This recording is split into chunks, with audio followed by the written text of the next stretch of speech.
Hello everyone, আজ 8 ফেব্রুয়ারি। আজ দেখে নেব আজ যখন থেকে তোমরা এই ভিডিওটা পাবে তখন থেকে আগামী 24 ঘন্টায় তোমাদের পার্টনারদের তোমাদের প্রতি ফিলিংস বা থটসটা কীরকম থাকবে।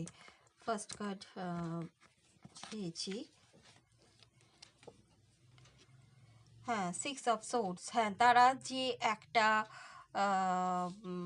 মানে কি বলবো, একটা উথাল পাতাল জীবনের বা লাইফে ছিল, সেখান থেকে বেরিয়ে আসতে দেখতে পেতে পারো তোমরা আগামী 24 ঘন্টায়। নেক্সট কার্ড, তারা একটা প্যাশনেট নিউ বিগিনিং, যারা নট ইন কন্ট্যাক্টে ছিলে দেখতে পেতে পারো একটা প্যাশনেট নিউ বিগিনিং করছে তোমাদের সাথে, সেই লাইফ বা সেই সিচুয়েশন থেকে বেরিয়ে এসে। হ্যাঁ, তারা পাওয়ার গেন করবে, স্ট্রেংথ গেন করবে, তোমাদের এই সম্পর্ককে আরও বেটার করার, আরও সুন্দর করার, আরও মজবুত করার আগামী 24 ঘন্টায়।